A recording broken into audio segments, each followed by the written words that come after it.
Hello, Steve Stine from Lessonface.com here. This month what we're going to be doing is we're going to be adding yet another visual level to our playing by looking at what we refer to as the CAGED chording system. This is really, really important to learn how to play for a number of different reasons. But up to this point, what we've been doing is we've been learning scalular ideas, right? So like last month, we looked at the C major scale and that sort of thing. What we want to do this month is we want to start looking at chordal shapes that move you up and down the fretboard. When I first started learning how to play, I knew the same chords that everybody else did. You know, I knew A and D and G, and then I knew some bar chord stuff, a little bit of bar chord stuff, some power chord stuff. But I often wondered how the players that I listened to made such great melody all over the fretboard. And I remember just being absolutely floored when I learned how to play this caged chording system. Now, there's a lot of philosophies on the caged. I want to show you a fairly simplistic and easily applicable idea with the cage system, so you can already, immediately start elevating your melodic playing, which is one of the big things that people are missing when they play. They just kind of run through scales. So let me explain to you what the caged is. Basically, what you're doing is you're taking the chords C, A, G, E, and D in that order, and you're applying them to your guitar. So what happens is ultimately you're able to see a major chord anywhere on the entire fretboard. So instead of having a C down here and maybe a fifth string C and then a C up here, you literally have C everywhere, or A everywhere, or G everywhere, or E, or whatever it might be. And let's just talk historically about how this works. If we think about when we first start learning how to play guitar, at least most people, you're down in the open position, you learn how to play A, and you learn how to play C, and D, and E, and G, and of course those are the chords that we're using. Now, we do have an F chord down there, but if you think about it, this F chord that we're making, this kind of beginner's F chord here, this F was never an open chord. This F was actually the kind of the little version of this F, which is the bar chord, which is actually just an E moved up. So this F really didn't exist anyway. It was a part of a bigger picture, where C really is C, and G really is G, as far as open chords go. So here's how this works. I'm going to show you how to apply the cage system in the key of C so it functions with last month's topic of playing the C major scale. So here's what you would do. Here's how I do it anyway. I would start off with a C chord. Whatever, it doesn't matter what key I'm in, I want to find the lowest chord that I can possibly find on my fretboard, and then I'm going to start building from there. So in this case, I'm going to play C in its C position right here. Now, if I think about it, if I think about the word caged, if I just played the C shape, which I did, the next available shape is A. Well, if you look at where my third finger is, what I'm going to do is right from that third finger, I'm going to bar and add on the A shape. And now I've got another C chord, but using the A shape. Now, if you know your fifth string bar chords, that's all I'm doing, right? So if you already know your fifth string bar chords, whenever you play a fifth string major chord, the C shape is on the other side of you over there. Okay? Now, I'm on A, so now where this finger is, this little bar here, I'm going to put my first finger there, and now I'm going to make a G chord with the other three fingers. Okay? Now notice again, if you look at my ring finger is on the note C on the sixth string. So there's a C chord.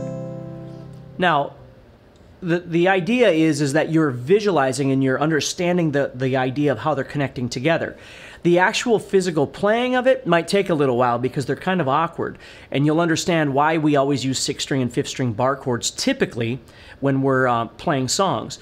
But I'm going to show you how to expand these ideas and use them in your actual playing, not just as chord shapes. Because again, if you think about it, if you can play a C chord here and a C chord here and a C chord here, do you really need to strum C in 17 other places? Maybe, maybe not.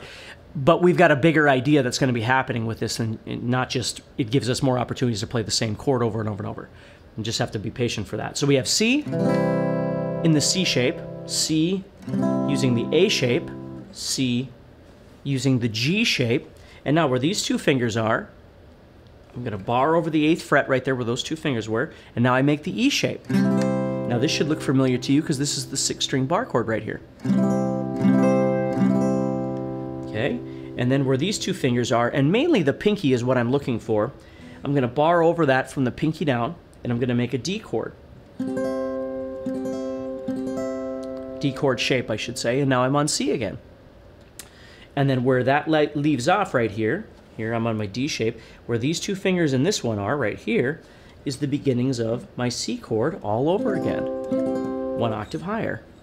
So that's how you cover your entire fretboard with those 5 chordal shapes, but yet make the same pitches, make the same chord quality over and over and over across the fretboard. Now, if you've never done this before, it takes a little while to get comfortable with it, so it's not a matter of can you learn how to do CAGED with every chord on the planet right away. What we're going to do is we're going to ease into this. Next month, we're going to start learning how to practically use this, but for this month, what I want you to do is just simply start exploring this. So my recommendation to you would be don't try and do 7 different chords. Start with one chord and learn how to see it across your entire fretboard. Just, you know, just like you're doing with your notes and your scales and everything else, learn it to an absolute level. Don't be in a hurry. So you learn how to play C. And you learn it across the whole thing. You learn how to play that C chord. Okay? And then, of course, it would start all over in the octaves as we keep going up. Okay, so once you've established that, and you can look down at your fretboard and you can see this C chord. And this C shape, or C chord A shape, excuse me. And this C chord G shape. And this C chord E shape. And then the C chord D shape. Okay? Now, what I did was I started thinking, okay, well, maybe C is actually an easier key because I'm starting with a chord that I already know, and you know, I'd get myself all confused about things. What I want you to think about is this. If you already know your 6th string and your 5th string bar chords, the battle's halfway over, okay? Because whenever you're on a 6th string bar chord, now again, we're in the key of C right now, but I could be in any key. Whenever I'm on a 6th string major bar chord, we're not dealing with minor chords yet, okay? Whenever I'm on a 6th string major bar chord, as I make that major bar chord, above me is the D shape, and below me is the G shape. And it's just going to be that way all the time. So even if I was in the key of A, I was playing an A chord right here.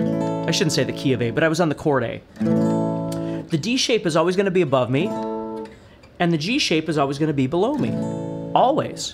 Always. So you see, yes, you can memorize C, A, G, E, and D, and you should, but you can also use practicality of things that you already know. If you already know how to play a major bar chord, you simply remember that the G shape is going to be below you and the D shape is going to be above you. Now let me reapply that to the key of C to make more sense here. So I'm in C, got a C major chord right here. The D shape is above me, still making a C sound. The G shape is below me, so I'm still making the C sound. Now what's cool about that is, again, I'm on the 6th string bar chord making a C chord at the 8th fret. Below me is the G shape. Now, let's look at the 5th string bar chord if you know those. This is the great part.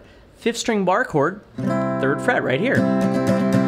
Above that, every time, every single time above that is the G shape, and below it is the C shape, and you're done. That's all you'd have to do. So what's cool is between your 5th string bar chord and your 6th string bar chord, you have sandwiched in between the G shape. So let's say, like a lot of people with their pentatonic scales, they don't learn them in order, 1, 2, 3, 4, 5, the pentatonic shapes. They'll sometimes, because they know 1 so well, they might learn 2 and they might learn 5 below it. That way, you know, they'll deal with the other ones later. Well, think about it. If you already knew your 6th string major bar chord and your 5th string major bar chord, you're just going to sandwich in between those. You're going to add that G shape in between. And maybe you just start with that for a week and you just get comfortable with trying to get that worked up so you can see that shape in between. Then you add something else, right? So if I'm on the C chord, I know I can add the D shape above me. On the E shape, excuse me, I'm on the E shape. The D shape is above me. Well, guess what's above that? The starting point, C, all over again. Okay, which goes to the A shape, which goes to the D shape. Excuse me, goes to the G shape, I'm sorry. Kind of hard to play up here on my acoustic. So if that makes sense, not trying to confuse you, but let's try a different key. Let's say, or a different chord. Let's say I was playing the G chord. Okay, so the first thing I could do is I could decide, okay, what's the lowest shape that I've got, and then map everything out. Or maybe I take my shortcut and I just think, okay, well, here's a G major bar chord. right here on the 6th string. So below me is the G shape, and above me is the D shape. Well, below me is the G shape, which is great because that's the G chord that I know anyway, right? And above me is the D shape. Okay, then above that is the C shape. Okay, so this would have been the beginning of the C chord down there. I'm playing it right here. Okay, now if that's confusing to you, you could have used the shortcut. Okay, so I have G, below it is the G shape. Excuse me, let me rephrase that. Sometimes it gets confusing. I'm playing a G bar chord right now, 6-string bar chord, which is actually an E shape, right? So below that is the actual G shape, and above it is the D shape. They're all creating the G sound. My other shortcut is I find the G 5th string bar chord. Below it is the C shape, and above it is the G shape. And I start all over again, you see? So as long as I can find the 6th string and the 5th string major bar chords, I can find all the other shapes that attach to it. The goal for us, though, isn't necessarily to find them, because again, in the real world, if I can play this G shape, why on earth would I play this G shape, right? I mean, again, I'm not saying that it doesn't happen and people don't do it and I don't do it and you might not do it as well. But that's not the point of learning the CAGED, is just so you can play the same chord in a different shape somewhere else on the fretboard. There's a bigger picture that we're going to get to next month using those. The point at this stage is that you can see that chord shape, or excuse me, that chord across the entire fretboard with those 5 shapes. And the shortcut that you can use is the knowledge that you already have, which is the 6th string bar chord and the 5th string bar chord. Okay? So again, we're going to map those out for you. You're going to have them on the Guitar World page here. So you can memorize those. And if you have any questions, obviously you can get a hold of me through Lessonface.com. I'd be more than happy to help you with anything with this. But remember, take it slow. Keep practicing and absorb the information. Don't just look at it and go, oh, I understand the concept. You can't solo with a concept. You have to solo with application. You have to really understand what you're looking for. So dig deep into that, and I will see you next month.